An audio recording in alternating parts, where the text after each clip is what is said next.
Sa gospel natin ngayong Lunes Santo, si Maria ay nagpakita ng taus-pusong debosyon kay Jesus sa pamamagitan ng pagbuhos ng mamahaling pabango sa kanyang mga paa.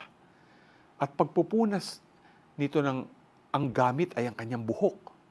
Hindi niya inalintana ang halaga ng pabango o ang sasabihin ng iba. Para kay Maria, si Jesus ang tunay na kayamanan, higit pa sa anumang material na bagay. Katulad ni Maria, tinatawag din tayo na surihin ang ating sariling debosyon. Paano natin siya pinapahalagan sa ating pang-araw-araw na buhay? Ang debosyon ay hindi lamang sa salita o dasal, kundi lalo na sa ating mga gawa.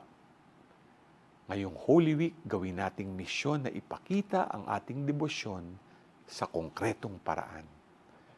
Tulad ni Maria, mag-alay tayo ng pinakamainam na meron tayo, nang may pusong punong-puno ng pagmamahal at pagpasasalamat.